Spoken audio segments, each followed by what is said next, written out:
Good morning everyone. Last class में हम लोग डिस्कस किए थे कैसे हम किसी भी कंपाउंड का ऑक्सीडेशन नंबर निकालते हैं। चलिए ठीक है, तो अब हम आगे देखते हैं कि ऑक्सीडेशन नंबर का एप्लीकेशन क्या है। लिखेंगे एप्लीकेशन ऑफ ऑक्सीडेशन नंबर। सबसे पहला देखिए ध्यान से, 3 4 5 एप्लीकेशन है जिसके थ्रू आप ऑक्सीडेशन नंबर का हेल्प से आप उसकी एसिडिटी बेसिडिटी सब निकाल सकते हैं। तो सबसे पहला लिखिएगा एप्लीकेशन ऑफ ऑक्सीडेशन नंबर। ठीक है, सबसे पहले देखते हैं, पहला है acidic strength and basic strength. अगर किसी भी कंपाउंड का अगर हमको एसिडिक स्ट्रेंथ और बेसिक स्ट्रेंथ निकालना, खास करके इनऑर्गेनिक कंपाउंड का, तो कैसे निकालेंगे? याद रखना डियर, एसिडिक स्ट्रेंथ जो होता है, acidic strength is directly proportional to oxidation number of central atom. याद रखना, सेंट्रल एटम का जितना ज्यादा ऑक्सीडेशन नंबर होगा, सेंट्रल एटम का जितना ज्यादा ऑक्सीडेशन नंबर होगा, तुरंत कैच कर लेंगे कि उसका एसिडिक स्ट्रेंथ भी क्या है? ज्यादा है। ठीक इसका उल्टा बेसिक स्ट्रेंथ का क्या कॉन्सेप्ट है? Is inversely proportional to oxidation number of central atom. जिस सेंट्रल एटम का ऑक्सीडेशन नंबर कम होगा उसका बेसिक स्ट्रेंथ क्या होगा? ज्यादा होगा। ठीक उल्टा है, इसको लिख लीजिए। डियर स्टूडेंट्स, अब बारीकी समझते हैं। मैं आपको कुछ क्वेश्चन देता हूं ताकि समझ में आपको आएगा। जैसे कि लिखेंगे arrange the following increasing order of acidic strength. पहला देखिए, जैसे H2SO4 है, H2SO3 है, ठीक है। दूसरा देखिए, समझते हैं इसको, H2SO4 और H2SO3 को देखते हैं। यहां ध्यान से देखो तो सल्फर का ऑक्सीडेशन स्टेट निकालो, कितना होगा? 2 + x - 8 = 0। x कितना निकला? +6। तो यहां पर जो सेंट्रल एटम सल्फर है उसका ऑक्सीडेशन स्टेट कितना निकला? +6 निकला। H2SO3 है, इसमें देखो कैसे होगा? 2 + x - 6 = 0। x कितना निकला? +4। अब जरा बताना, ज्यादा ऑक्सीडेशन नंबर किसका है? H2SO4 का है। ज्यादा ऑक्सीडेशन नंबर है, इट मींस ज्यादा बॉन्ड बनाए हुए हैं, ज्यादा स्टेबल है। वो क्या है? ज्यादा एसिडिक स्ट्रेंथ होगा। मतलब H2SO4 क्या है? वो ज्यादा एसिडिक है। किसके तुलना में? H2SO3 की तुलना में। कैसे पकड़ लिया हमने? ऑक्सीडेशन नंबर के हेल्प से पकड़ा। दूसरा देखो, इससे मान लीजिए H3PO4, H3PO2 और मान लीजिए दे दिया H3PO3। तीनों में से अरेंज करना है मान लीजिए। इसका निकालोगे, कैसे निकलेगा? 3 + x - 8 = 0। x कितना? +5। इसमें x कितना से निकालो? 3 + x - 4 = 0। x निकलेगा कितना? +1। इसका होगा 3 + x - 6 = 0। x निकलेगा कितना? +3। अब यहां देखो, किस सेंट्रल एटम का फास्फोरस, यहां पर तीनों जगह पर सेंट्रल एटम है, तो किसमें ऑक्सीडेशन स्टेट ज्यादा है बताओ? तो ज्यादा ऑक्सीडेशन स्टेट किसमें है? इस फास्फोरस में है। That's why we can say that H3PO4 is more acidic. ये 1 पर आएगा, ये 2 पर आएगा और ये क्या होगा? 3 पर आएगा। आ रहा बात समझ में? तो एसिडिक स्ट्रेंथ भी पता लगता है किसके बेस पर? ऑक्सीडेशन नंबर के बेस पर हम पता लगाते हैं। ये और भी देख सकते हो आप। जैसे मान लीजिए मैंने आपके सामने दे दिया arrange the following N2O, NO है ना, N2O3, N2O4 और N2O5। मान लीजिए N2O4 और N2O5, इसको अरेंज करना है। सोचिए कैसे अरेंज होगा। सबसे पहले क्या करेंगे हम लोग? एसिडिक स्ट्रेंथ निकालेंगे। इसमें देखिए सेंट्रल एटम कौन बनेगा? यहां पर नाइट्रोजन का निकालेंगे। क्यों? नाइट्रोजन जो है लेस इलेक्ट्रोनेगेटिव है। जो लेस इलेक्ट्रोनेगेटिव होता है, अगर 2 एलिमेंट है तो उसमें जो लेस इलेक्ट्रोनेगेटिव है उसका हम लोग निकालते हैं। देखिए ध्यान से, तो निकालेंगे बारीकी से। देखो क्या होगा? 2x - 2 = 0। x कितना हो गया? +1, यानी इसका क्या हो गया? +1। इसका कितना हो जाएगा? x - 2 = 0। x कितना हो गया? +2। इसका कितना होगा? 2x - 6 = 0। x कितना हो गया? +3। इसका कितना हो जाएगा? 2x - 8 = 0। x कितना हो गया? +4। इसका क्या होगा? 2x - 10 = 0। x कितना हो गया? +5। अब क्रॉस देखो तो नाइट्रोजन का अलग अलग, क्योंकि देखिए सब में ऑक्सीजन तो सेम है ना, नाइट्रोजन भी है सब में, लेकिन क्या है, हमें कैसे पकड़ना है? जो लेस इलेक्ट्रोनेगेटिव है यानी कि वो सेंट्रल एटम बनेगा और उसका हमको ऑक्सीडेशन नंबर निकालेंगे। ऑक्सीडेशन नंबर जिसका कम है यानी वो कम एसिडिक है और जिसका ज्यादा है वो क्या है, ज्यादा एसिडिक है। इट मींस ज्यादा एसिडिक कौन हो गया, N2O से ज्यादा एसिडिक है NO। ऐसे तो NO क्या होता है, न्यूट्रल होता है। तो अरेंज करेंगे तो इस तरह से, ठीक है। चलिए तो ये पहला एप्लीकेशन है जो कि हमने समझ लिया कि एसिडिक स्ट्रेंथ भी अगर किसी कंपाउंड का निकालना होगा तो वी कैन से दैट हम किसके मदद से निकालेंगे, ऑक्सीडेशन नंबर की मदद से निकालेंगे। खासकर कब, ये तब कॉन्सेप्ट लगाएंगे जब सेंट्रल एटम सारे स्पीशीज में सेम होगा। जैसे फास्फोरस था तो सब में फास्फोरस था, ठीक है। चलिए दूसरा एप्लीकेशन है oxidising agent and reducing agent.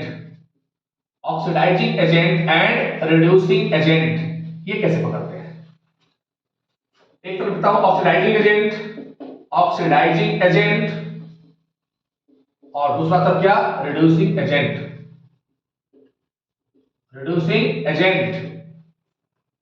ठीक है। अब यहां देखिए ध्यान से, ऑक्सीडाइजिंग एजेंट किसको कहते हैं समझेंगे ध्यान से बारीकी से। ऑक्सीडाइजिंग एजेंट और क्या है, रिड्यूसिंग एजेंट। ऑक्सीडाइजिंग एजेंट कहते हैं किसको, समझिए। अब इसका आपने पढ़ा है कि ऑक्सीडाइजिंग एजेंट मतलब क्या, जो किसी दूसरे सब्सटेंस को ऑक्सीडाइज होने में क्या करेगा, हेल्प करेगा और खुद क्या होगा, रिड्यूस होगा। देखो शाला के इट रिड्यूस इटसेल्फ, ये क्या होगा, रिड्यूस इटसेल्फ। ये खुद क्या होगा, रिड्यूस होगा। रिड्यूस समझते हो ना, जिसका ऑक्सीडेशन नंबर डिक्रीज हुआ तो उसको कहते हैं रिडक्शन, जिसका इंक्रीज हुआ उसे क्या बोलते हैं, ऑक्सीडेशन। और ये क्या होगा, ये होगा ऑक्सीडाइज इटसेल्फ। दूसरा, नाम से स्पष्ट है, नाम से क्लियर है कि एजेंट है। एजेंट मतलब किसी का कराता होगा, तो क्या कराता होगा, ये ऑक्सीडाइज कराता होगा किसी और सब्सटेंस को। It helps to oxidise the other substance, दूसरे सब्सटेंस को ये क्या करता है, ऑक्सीडाइज करने में हेल्प करता है।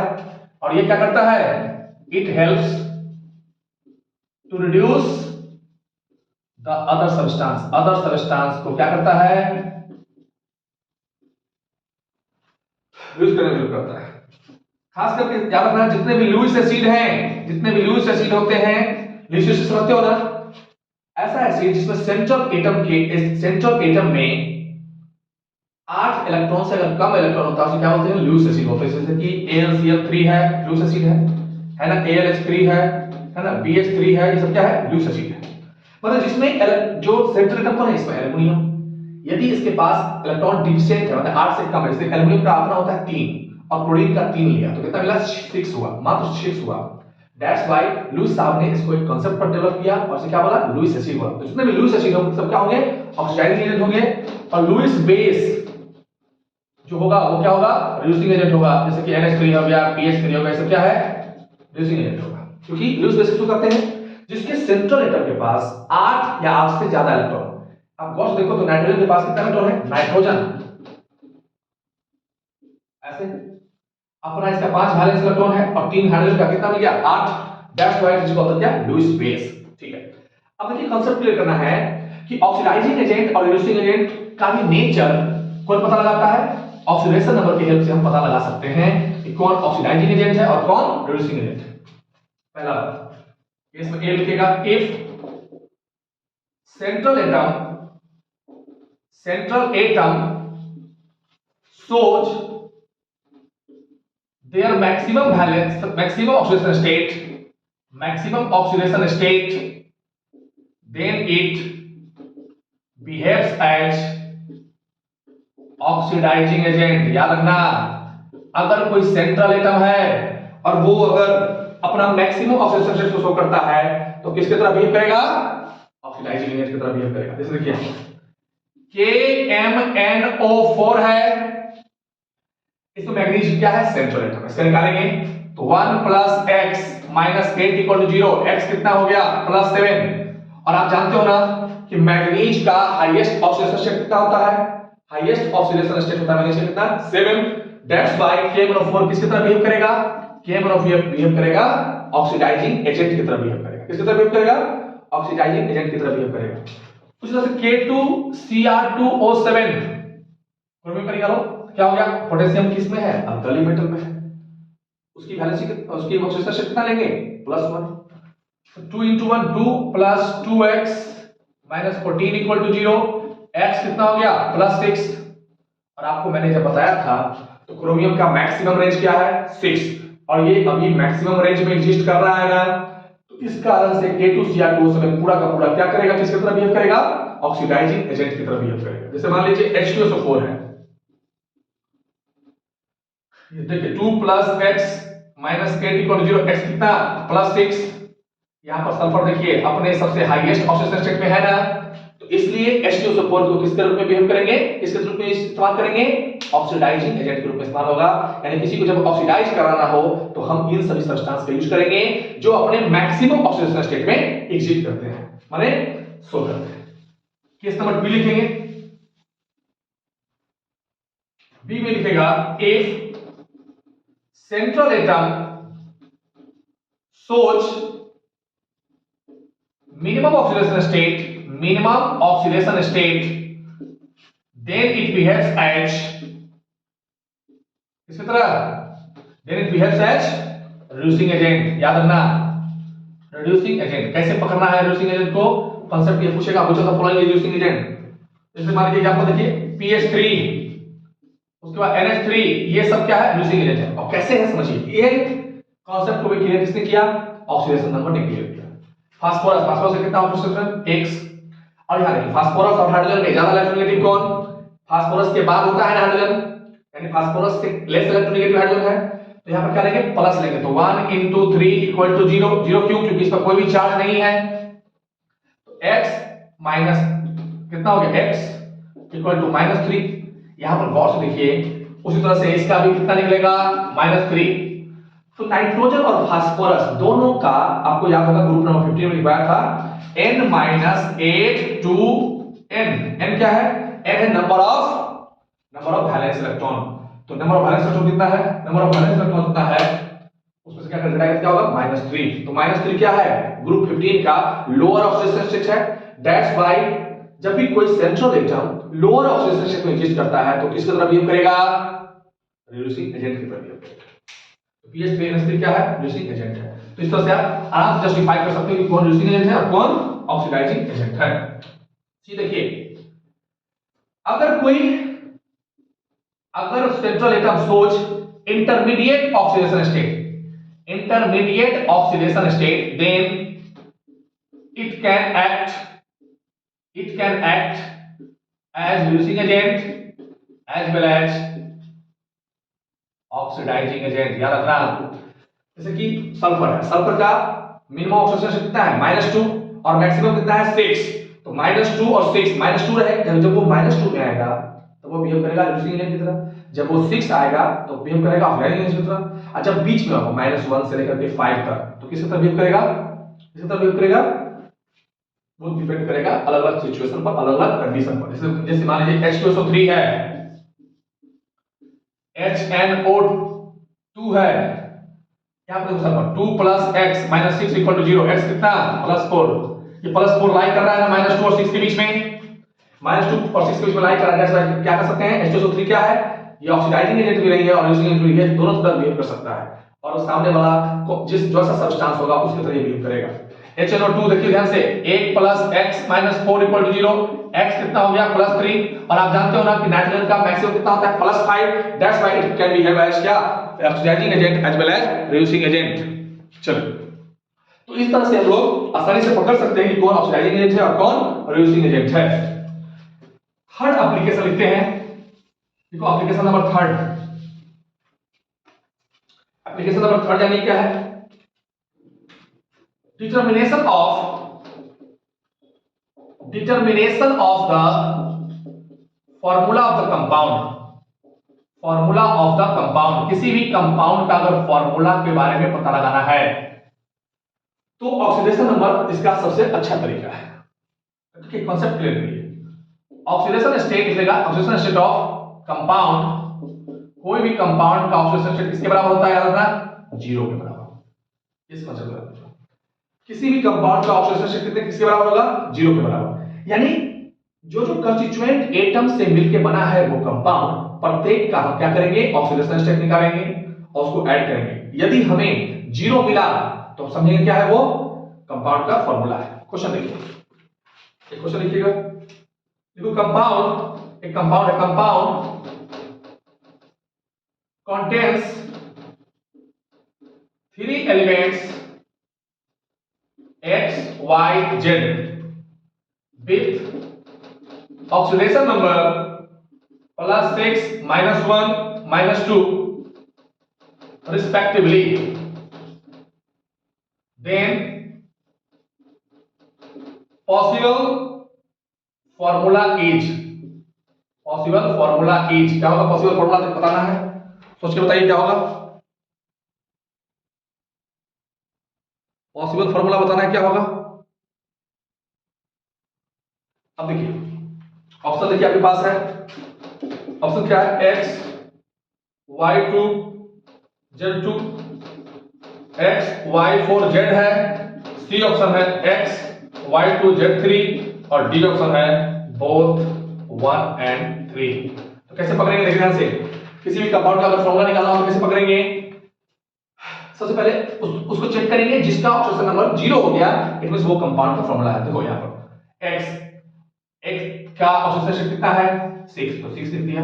y का ऑक्सीडेशन कितना है -1, तो कितना हो गया, कितना y है यहां पर 2, 2 into -1। z का ऑक्सीडेशन स्टेट कितना है -2, तो क्या हो गया 2 into -2। अब देखिए जोड़िए 6 -2 -4, तो 6 - 6 कितना मिला, 0 मिला ना। देखिए सबका जितना जिसका ऑक्सीडेशन स्टेट सब डाला, अगर वो 0 मिल गया इट मींस क्या कहेंगे, वो कंपाउंड का जनरल फॉर्मूला है, वो फॉर्मूला हो सकता है, यानी ये हो सकता है फॉर्मूला।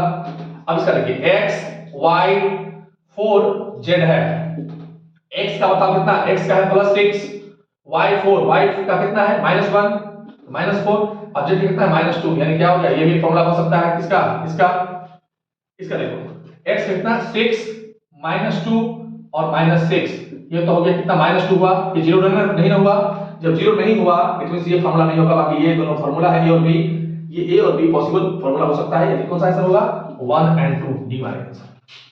अरे आ रहा है समझ में, ठीक है, इस तरह से कर सकते हो ना। चलिए तो इस तरह से आप किसी भी कंपाउंड का फार्मूला चेक करना हो तो क्या करना, एक एक एलिमेंट का ऑक्सीडेशन स्टेट को जोड़ देंगे, ऐड कर देंगे, तो क्या मिलेगा हमें, तो हमें मिलेगा, अगर यदि हमें 0 मिला इट मींस हम कह सकते हैं क्या है, इट मींस हम कह सकते हैं कि ऑक्सीडेशन नंबर क्या है, वो कंपाउंड का फॉर्मूला है। चलिए फोर्थ एप्लीकेशन, जो बहुत ही इंपॉर्टेंट एप्लीकेशन लिखेंगे, fourth application,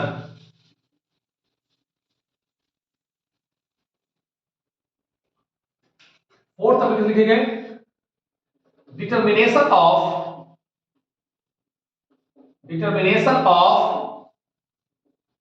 equivalent mass, determination of equivalent mass. देखो आपने एटम्स का, मॉलिक्यूल्स का, आयंस का, है ना, इन सब का ऑक्सीडेशन नंबर और सॉरी इन सब का आपने इक्विवेलेंट मास निकालना सीख लिया होगा मोल कांसेप्ट में, लेकिन यहां पर आप सीखोगे किसके बारे में, स्पीशीज के बारे में, रिड्यूसिंग एजेंट के बारे में, ऑक्सीडाइजिंग एजेंट के बारे में सीखेंगे। देखो ध्यान से, इक्विवेलेंट मास क्या होता है जानते हो ना, इक्विवेलेंट मास का फॉर्मूला होता है molar mass by n factor, molar mass by क्या, n फैक्टर, लिख low molar mass by n factor. और यहां देखना बारीकी से, n फैक्टर किसको डिफाइन करेंगे समझना, total oxidation number change for one atom, molecule और ion are known as n factor, याद रखना। तो n फैक्टर किसको कहेंगे, टोटल नंबर ऑफ, देखो मान लीजिए रिएक्टेंट में जो स्पीशीज मौजूद था उसका कुछ ऑक्सीडेशन स्टेट होगा और प्रोडक्ट में कोई स्पीशीज होगा उसका कोई ऑक्सीडेशन स्टेट होगा, दोनों के बीच में चेंज देखेंगे, जितना का चेंज होगा, जितना का डिफरेंस होगा, दैट इज कॉल्ड क्या, n factor for one atom या वन मॉलिक्यूल या one ion.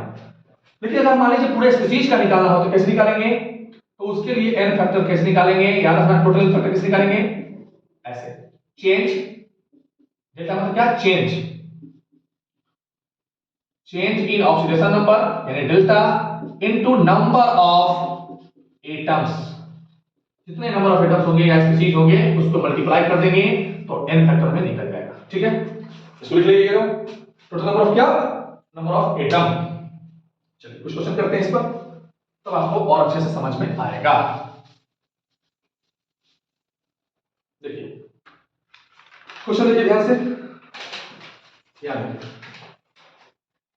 Question first, Fe से क्या बना? Fe2+। इसका आपको पूछा, बताओ एटॉमिक कितना हो, सोचिए।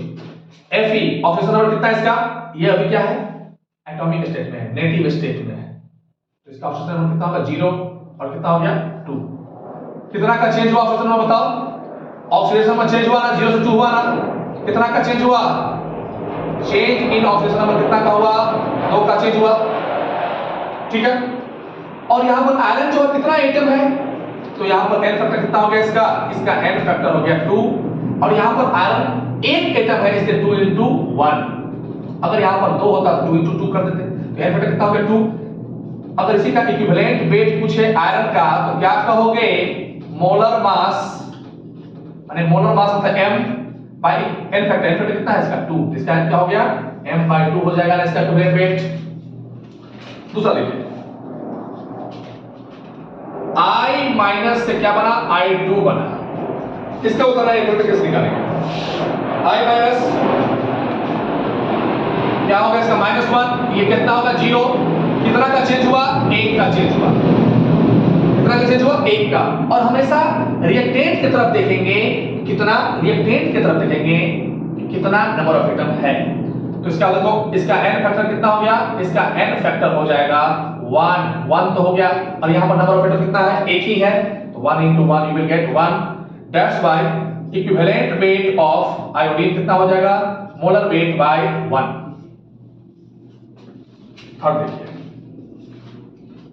जैसे यहां देखिए N2 से बना NH3, कोई आपसे पूछे इसका इक्विवेलेंट वेट बताओ कितना निकलेंगे? N2 क्या है? अभी मॉलिक्यूल्स में कितना होगा? 0। इसका कितना निकलेगा? -3। ठीक है ना? यहाँ कितना का चेंज हुआ? यहाँ कितना का चेंज हुआ? यहाँ पर चेंज जो हुआ वो 3 का चेंज हुआ, 0 से -3 हुआ। तो देखिए जो इसमें मैक्सिमम कौन है? 0, उसे घटाइए, क्या हो गया?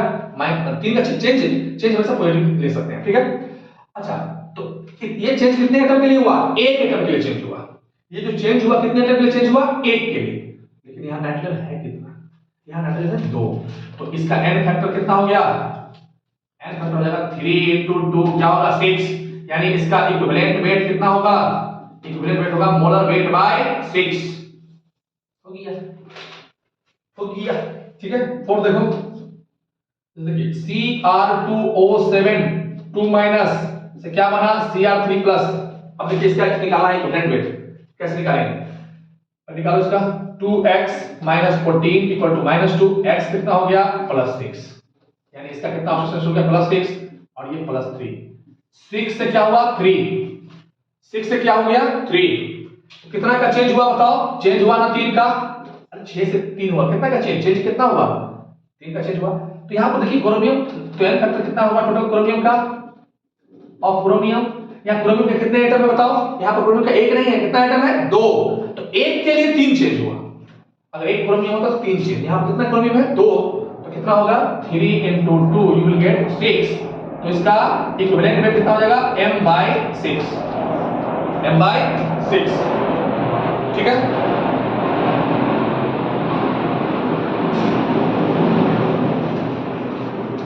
ठीक है ना?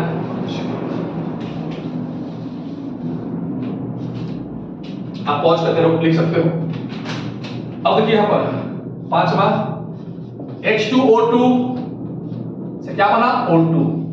इसमें देखो H2O2 क्या बोलते हैं? हाइड्रोजन पर ऑक्साइड बोलते हैं। क्या बोलते हैं इसको? हाइड्रोजन पर ऑक्साइड बोलते हैं। H2O2 क्या बोलते हैं? हाइड्रोजन पर ऑक्साइड बोलते हैं। इसमें ऑक्सीजन कितना है? -1। आप जानते हो ना H2O2 में हाइड्रोजन कितना होता है? और सॉरी ऑक्सीजन कितना होता है? -1। और यहां पर ऑक्सीजन कितना होगा? 0। कितना का चेंज हुआ भैया? यहां पर चेंज हुआ ना, 1 का चेंज हुआ ना, तो इसका n फैक्टर कितना होगा? देखो ध्यान से, 1 का चेंज हुआ जब एक ऑक्सीजन एटम होता तो। यहां कितने ऑक्सीजन एटम है? यहां ऑक्सीजन एटम कितना है? 2, तो क्या होगा? 1 into 2। यानी इसका इक्विवेलेंट वेट कितना हो जाएगा? मोलर वेट बाय 2 होगा ना। अच्छा देखिए और भी क्वेश्चन है, जैसे देखिए यहां पर C2O4 2 माइनस क्या बना CO2, ठीक है ना। अब देखिए इसका कैसे निकालेंगे, इसको निकालेंगे कैसे, ये क्या हो गया 2x minus 8 equal to -2, x कितना हो गया -2 plus 8, 2x equal to 6, x कितना हो गया 3, और यहां कार्बन कितना निकलेगा +4। कितना का चेंज हुआ बताओ, यहां चेंज कितने का हुआ, 1 का चेंज हुआ। कितना का चेंज हुआ, 1 का। तो यहां कार्बन है कितना, यहां कार्बन 2 है, तो 1 कार्बन के लिए 1 चेंज हुआ, यहां 2 कार्बन है तो इसका एन फैक्टर कितना होगा, याद रखना इसका एन फैक्टर कितना होगा 2 × 1 2, यानी इसका इक्विवेलेंट वेट कैसे निकालेंगे, मोलर वेट बाय 2, ठीक है ना। चलो अब देखिए और देखते हैं 7 नंबर देखिए Cl2, तो क्या बना 2Cl-1। अब इसका देखो इसका इक्विवेलेंट वेट निकाला कैसे निकालेंगे, Cl2 कितना होगा 0, इसे कितना होगा -1, कितना का चेंज हुआ, कितना का चेंज हुआ बताओ, ये 1 का चेंज हुआ, यानी चेंज कितना का हुआ, डेल्टा मतलब चेंज। और यहां पर कितना क्लोरीन है 2, तो इसका एन फैक्टर कितना हो गया, इसका एन फैक्टर होगा 1 × 2, कितना होगा 2, तो मोल देखो इक्विवेलेंट वेट कितना निकालेंगे, मोलर वेट बाय 2, चलिए molar weight by 2, molar weight by 2, ठीक है ना। चलो मोलर वेट बाय 2।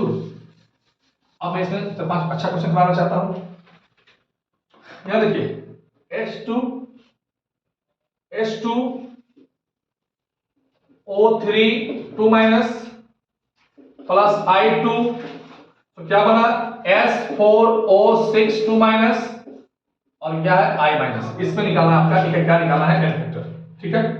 उसके बाद एक और क्वेश्चन देता हूं, FeC2O4 क्या बना Fe3 प्लस और CO2। ये क्वेश्चन अच्छा क्वेश्चन है, किताब में मिलेगा आपको, ध्यान से रखेंगे। निकालिए बारीकी से, क्या हो गया 2x, एक एक निकालते हैं, ये 2x - 6 इक्वल टू -2, यानी 2x equal to -2 plus 6, x कितना हो गया 4, x कितना हो गया 2, x कितना हो गया 2। यहां सल्फर कितना हो गया देखो तो, सल्फर का यहां पर कितना हो गया 2 हो गया, और यहां निकालेंगे सल्फर कितना निकलेगा 2.5, तो कितना का चेंज दिख रहा है बताओ, सल्फर के केस में कितना का चेंज दिख रहा है 0.5 का चेंज दिख रहा है। यहां सल्फर का कितना निकला 2, और यहां निकालोगे कितना निकलेगा, तो देख लो 4x - 12 इक्वल टू -2, 4x कितना -2 प्लस 12, x कितना निकलेगा 2.5। तो यहां पर जो 2 था और वहां पर क्या है 2.5, तो कितना का चेंज हुआ 0.5 का। और यहां गौर से देखो तो सल्फर कितने एटम है, यहां सल्फर कितने एटम है 2 एटम है, तो क्या होगा 0.5 × 2 क्या मिलेगा 1, क्या मिलेगा 1, यानी इसका डेल्टा कितना हो गया, इसका एन फैक्टर कितना हो गया, इसका एन फैक्टर हो गया 1, यानी इसका अगर इक्विवेलेंट वेट पूछे H2O3 2 माइनस का क्या लिखोगे, मोलर वेट बाय 1, ठीक है। अब देखो I2 का देखो, I2 कितना 0, क्योंकि ये क्या है मॉलिक्यूल्स के फॉर्म में है, तो क्या होगा 0, और दोनों एटम जो है वो होमोएटॉमिक है, तो क्या होगा 0, इससे कितना होगा -1। कितना का चेंज दिख रहा है बताओ, चेंज है ना 1 का, या कितने आयोडीन है, यहां आयोडीन है 1 × 2, तो कितना हो गया 2, यानी इसका इक्विवेलेंट वेट कितना हो गया, मोलर वेट बाय 2।